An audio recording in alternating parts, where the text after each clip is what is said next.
এখন কাউকে মানুষ হিসেবে কনসিডার করার আগে এরা কয়েক ভাগ করে ফেলি। পাগড়ি দেখলেই বলি এটা কোন পীরের মুরিদ, আছে না নাই? একই জামাত ইসলাম করে, নাকি চরমনাই করে, নাকি খেলাফত করে? মিলা ধরলে সে নাজাত করে দিবে। অনেকে আছে দেখবেন, বিশেষ করে বড় বড় ব্যবসায়ীরা আছে, বাংলাদেশে বড় বড় নাম করা কিছু পীর আছে, এদের মুরিদ সব বড় লোক দেখবেন। এই বড় লোক মুরিদগুলো ব্যাককল, পীর সাহেব অবশ্য শিয়ানা, যার কারণে পীর সাহেব এমন সিস্টেম করে যে হাদিয়া তোফা সব আমার কাছে নিয়ে আসো, তোমার আখেরাত আমি দেখবো, টেনশন নেই। এমন দোয়া করে দিব জান্নাত পার করে আল্লাহ জান্নাতের করে মাটির তলে ভরে দিবে। এরকম আছে না নাই? অনেক রোগ, নামাজ কালাম পড়ে না, ইবাদত বন্দেগী নেই। প্রশ্ন করেছেন, পীর ধরা কি পবিত্র কোরআনে আছে? যদি থেকে থাকে তাহলে কোন সূরার কত নাম্বার আয়াত, কত নাম্বার পৃষ্ঠা? জি, কোরআনে আছে, তবে পীর শব্দটা নাই। পীর ফার্সি শব্দ, কোরআন আরবি। পীর শব্দ কোরআনে থাকার প্রশ্নই আসে না। নামাজ নামেও কোনো শব্দ কোরআনে নাই, রোজা নামেও নাই, ফেরেশতা নামে নাই। নামাজ আছে সালাত নামে, রোজা আছে সম নামে, ফেরেশতা আছে মালায়েকা নামে, পীর আছে সাদেকিন নামে। কি নামে? মুরিদি জায়েজ কি না, খুব গুরুত্বপূর্ণ একটা প্রশ্ন। পীর মুরিদি জায়েজ কি না? পীর মুরিদ শব্দ আগে বাদ দেন।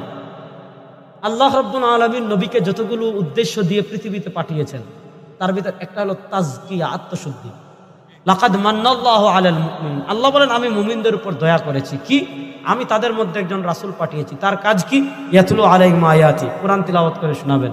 ওয়া ইউযাক্কিহিম, আত্মশুদ্ধি করবেন। ওয়া ইউআল্লিমুহুমুল কিতাবা ওয়াল হিকমা, কোরআনের ব্যাখ্যা বিশ্লেষণ শেখাবেন। ঠিক তেমনি ভাবে হযরত ইব্রাহিম আর ইসমাঈল আলাইহিস সালাম কাবাঘর নির্মাণ করে দোয়া করেছিলেন, রব্বানা ওয়া বা'আস ফীহিম রাসূলাম মিনহুম ইয়াতলু আলাইহিম আয়াতিক ওয়া ইউযাক্কিহিম ওয়া ইউআল্লিমুহুমুল কিতাবা ওয়াল হিকমা। নবীর একটা দায়িত্ব ছিল আত্মশুদ্ধি করা। নবী আরবের মানুষের আত্মশুদ্ধি করেছেন। এবার বলেন, নবী যে মিশনগুলো নিয়ে এসেছেন, নবীর পরে সেই মিশনগুলো পৃথিবীতে আছে না নাই? ওই মিশনগুলোর একটা হলো তাসকিয়া, নবীর তাসকিয়া। নবীর থেকে তাসকিয়া নিয়েছেন সাহাবী, সাহাবীর থেকে তাসকিয়া নিয়েছেন তাবেঈ, তাবেঈর থেকে তাসকিয়া নিয়েছেন তাবে। সত্যি বলতে পবিত্র কোরআন থেকে আপনি যে কোনো আয়াত পাঠ করেন অবশ্যই সওয়াব পাবেন। তবে কিছু আয়াত এবং সূরা আছে যেগুলোর কথা নবী মুহাম্মদ সাল্লাল্লাহু আলাইহি সাল্লাম বিশেষভাবে বলেছেন, এগুলো উপকারিতা আরো বেশি। যেমন ধরেন, এই হাদিসটা আছে সহিহ মুসলিমে, খণ্ড নাম্বার 2, বুক অফ সালাহ, হাদিস নাম্বার 1769। আমাদের প্রিয় নবী বলেছেন যে তোমাদের মধ্যে এমন কেউ কি আছে এক রাতে কোরআনের 1/3 পাঠ করতে পারে? একজন সাহাবা বললেন, এক রাতে কোরআনের 1/3 পাঠ করা কিভাবে সম্ভব? নবী তখন বললেন, পড়ো কুল হুয়াল্লাহু আহাদ, মানে সূরা ইখলাস, অধ্যায় নাম্বার 112, কারণ এটা কোরআনের 1/3। যদি আপনি পড়েন সূরা ইখলাস অধ্যায় নাম্বার 112 আয়াত 1 থেকে 4, মাত্র 4টা আয়াত, এটা পড়লে ধরা হবে কোরআনের 1/3 পড়েছেন। আরো একটা হাদিস আছে মাসনাদ আহমেদে, খণ্ড নম্বর 3, পৃষ্ঠা নাম্বার 437। এই হাদিসটাকে সহিহ বলেছেন শেখ আলবানী তার সিলসিলা আল সাহিহাতে, হাদিস নাম্বার 589। আমাদের প্রিয় নবী মুহাম্মদ সাল্লাল্লাহু আলাইহি ওয়াসাল্লাম বলেছেন, যদি কেউ পাঠ করে সূরা ইখলাস 10 বার, সে নিজের জন্য বেহেশতে একটা ঘর নির্মাণ করলো। যদি কেউ পাঠ করে সূরা ইখলাস কুল হুয়াল্লাহু আহাদ 10 বার, তাহলে সে বেহেশতে একটা ঘর পাবে। এটা কতখানি সঠিক যে কিছু লোক এভাবে দোয়া করে যে, হে আল্লাহ, আমি তোমাকে আমার নিয়তি বদলাতে বলছি না, বরং তার বদলে বলছি তুমি আমাকে এ পরীক্ষায় সাহায্য করো। আমি জানি যে অনেক মুসলিম এই দোয়াটা পড়ে, তবে এটা আল্লাহর কাছে দোয়া করার সঠিক নিয়ম না। কারণ আল্লাহ আমাদের বলেছেন যে আমরা তার কাছে প্রার্থনা করতে পারি, যে কোনো কিছু ক্ষমা প্রার্থনা করতে পারি, ভালো জিনিস চাইতে পারি। আমরা এটাও বলতে পারি, যদিও আমাদের নিয়তিতে লেখা আছে যে খারাপ কিছু ঘটবে, অশুভ কিছু ঘটবে আমার জীবনে, তবুও ভালো জিনিস আমি চাইতে পারি। তাই এভাবে বলা ভুল যে আমি তোমার বিধান বদলাতে বলছি না, তবে আমাদের সাহায্য করো। আর পবিত্র কোরআনে বলা হয়েছে সূরা ফালাক অধ্যায় নম্বর 13, এখানে বলা হয়েছে যে কুল আউযু বিরাব্বিল ফালাক, বলো আমি আশ্রয় প্রার্থনা করছি এই ভোরের স্রষ্টার, তিনি যা সৃষ্টি করেছেন তার অনিষ্ট হতে। তাহলে আমরা আল্লাহর কাছে ক্ষমা প্রার্থনা করছি অনিষ্ট হতে আশ্রয়ের জন্য। এই হাদিসটা আছে সহিহ বুখারীতে, খণ্ড নম্বর 9, বুক অব কদর, হাদিস নাম্বার 6616। আমাদের নবী বলেছেন যে তোমরা আশ্রয় নাও আল্লাহ সুবহানাহু ওয়া তাআলার কাছে প্রাকৃতিক দুর্যোগের হাত থেকে বাঁচতে, খারাপ এবং অশুভ কাজের হাত থেকে এবং শত্রুর আনন্দ উল্লাস থেকে বাঁচতে। তাহলে কদর বদলানোর কথা আল্লাহ সুবহানাহু ওয়া তাআলার কাছে প্রার্থনায় বলতে পারেন।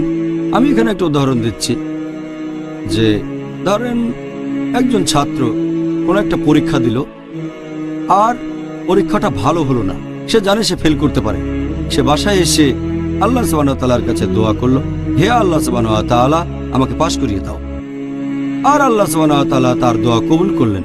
এখন তার কদরে এটা লেখা আছে যে এই ছাত্রটা পরীক্ষায় ফেল করতে পারে। সে বাসায় এসে আল্লাহ তাআলার কাছে দোয়া করলো। আল্লাহ তাআলা এটা জানেন যে কেউ তার কাছে প্রার্থনা করবে কি করবে না, আর আল্লাহ এটাও জানেন যে দোয়া কবুল করবেন কি না। তাহলে অরিজিনাল কদরে লেখা আছে সে পরীক্ষায় ফেল করবে। আল্লাহ এটাও আগে থেকে জানেন ছেলেটা বাসায় এসে আল্লাহর কাছে দোয়া করবে পাশের জন্য, যাতে সে পরীক্ষায় উত্তীর্ণ হতে পারে। আল্লাহ এটাও জানেন তিনি তার দোয়া কবুল করবেন, ছেলেটা পরীক্ষায় পাশ করবে। তাহলে এখানে কদর ঠিক আছে, সে পাশ করেছে, কিন্তু আগের কদর যেখানে লেখা আছে সে ফেল করবে, যখন দোয়া করলো তখন আগের কদরটা বদলে গেল। তবে আল্লাহর আছে ইলমে গায়েব যে ছেলেটা দোয়া করবে কি করবে না।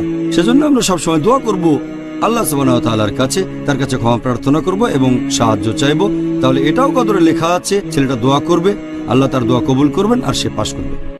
আচ্ছা, ভালোই তো, এটা তো খুব ভালো। গোসল করার পদ্ধতি হলো, আপনার গোসল ফরজ হলে বাথরুমে গোসলখানায় গিয়ে সর্বপ্রথম আপনার শরীরের যে জায়গায় নাপাক লাগছে বা কাপড়ের যে জায়গায় নাপাক লাগছে সেই জায়গাটা কি করা, পরিষ্কার করে নেওয়া আগে। যদি আপনার জায়গাটা চিহ্নিত থাকে যে এই জায়গাটা নাপাক লাগছে, ওই জায়গাটা ধুয়ে ফেলান। এরপরে নামাজের জন্য যেভাবে আমি অজু করছি সেভাবে অজু করা।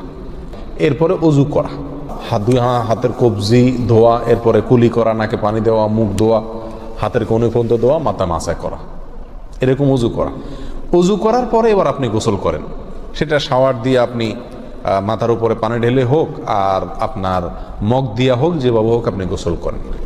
গোসল করা শেষ হয়ে গেলে, গোসল করে যখন বের হয়ে যাবেন তখন যাওয়ার আগ দিয়া ওই যে পাও ধোয়া বাকি আছে হুজুর, যাওয়ার আগ দিয়া পায়ের ওখানে পানি ঢেলে টাকনো পর্যন্ত পাও ধুয়ে ফেললেন, বাস গোসল হয়ে গেল।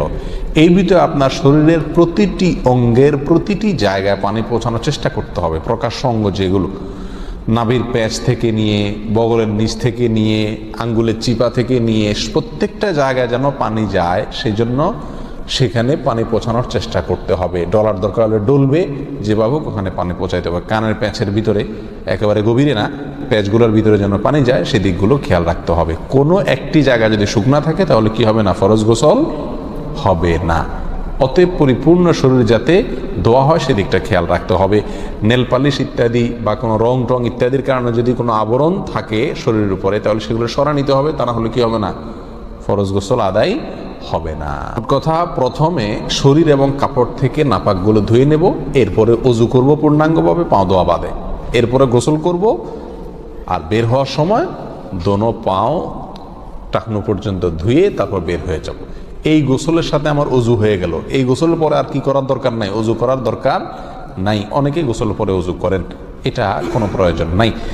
তবে কেউ যদি গোসল করা অবস্থায় তার পেশাব চলে আসে, অনেকে আছে পানির স্পর্শ লাগলে পেশাব বেশি আসে, তো গোসল করা অবস্থায় যদি তিনি পেশাব করে দেন বা অজু ভঙ্গের কোনো কারণ তার ভিতরে আসে, তার বায়ু ছাড়লেন, তাহলে তো সেক্ষেত্রে অজু যেটা শুরুতে করছিল ওইটুকু তো আর নাই। তাহলে তাকে আবার কি করতে হবে, নতুন করে গোসলের পরে অজু করতে হবে। এই হলো মোটামুটি ফরজ গোসলের পদ্ধতি।